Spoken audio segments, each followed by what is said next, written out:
हमारे चैनल के वीडियो पसंद आता है तो ज़्यादा से ज़्यादा लाइक किया करो अपने दोस्तों के साथ और व्हाट्सएप ग्रुपों में शेयर किया करो। और इसी तरह के धुमाल के वीडियो देखने के लिए हमारे चैनल को जरूर सब्सक्राइब करके और सब्सक्राइब बटन के बगल में जो बेल आइकन होती है उसे जरूर दबाएँ और उसे ऑल पे सेटिंग करें। इससे क्या होगा, हमारे आने वाले हर नए वीडियो के नोटिफिकेशन आपको मिलते रहेंगे। तो चलिए दोस्तों घूमते हैं वीडियो के साथ।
तालियों की गड़गड़ाहट का मान करता हूँ कि इन्होंने, इनकी जो कमेटी ने जो हमारे शहर में भक्ति में माहौल बना करके उतना लाइटिंग किया था अपने धमतरी शहर में, जोरदार तालियों के गड़गड़ाहट के साथ इनका सम्मान। और साथ ही साथ अगर मेरी आवाज उमेश भैया तक पहुंच रही है तो उन्हें भी मैं मंच में बुलाना चाहूंगा। उमेश नाथ जी जो इस समिति में लाइटिंग किए थे, बहुत ही शानदार, उनके लिए भी जोरदार तालियों की गड़गड़ाहट चाहूंगा। बोलिए अम्बे मैया की, दुर्गे मैया की जय, अम्बे जय दुर्गे जय अम्बे।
बाबू जी को करना चाहता हूँ। जय भवानी, जय शिवाजी। आप सभी धमतरी नगर वासियों को शिवसेना की ओर से बहुत बहुत शुभकामनाएं, बधाई नवरात्रि की और दशहरा की। और हम चाहते हैं कि जो भव्य कार्यक्रम यहाँ आयोजन किया जा रहा है वो हर साल हो और हर साल हम आए और इसी तरह उत्सव मनाएं। जय माता दी, जय माता दी, जय मैया के, काली मैया के। और इस समिति का परिचय करा दूं मैं भाई, आपकी समिति का परिचय करा दूं। यह समिति काली माता की मूर्ति का स्थापना किया था और धमतरी शहर के लगभग 40 वार्ड में इस समिति का चर्चा है। बोलो काली मैया के, काली मैया की जय, मैया की जय, मैया की जय, माता दाई की जय, पार्वती दाई की जय। इन्हीं के साथ मैं इस धुमाल वाले भाई से मैं अपील करता हूँ, अंगार मोती मोर दाई की प्रस्तुति करेंगे। अंगार मोती मोर दाई।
की मूर्ति की।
धार्मिक गाना ही बजाना है और इसके साथ साथ आपके अनुशासन में भी आपके अंक हैं, तो आपको अनुशासन भी बना के रखना है।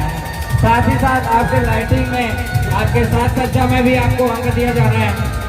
तो धुमाल वाले भाइयों से अपील है कि धार्मिक गाना बजाएं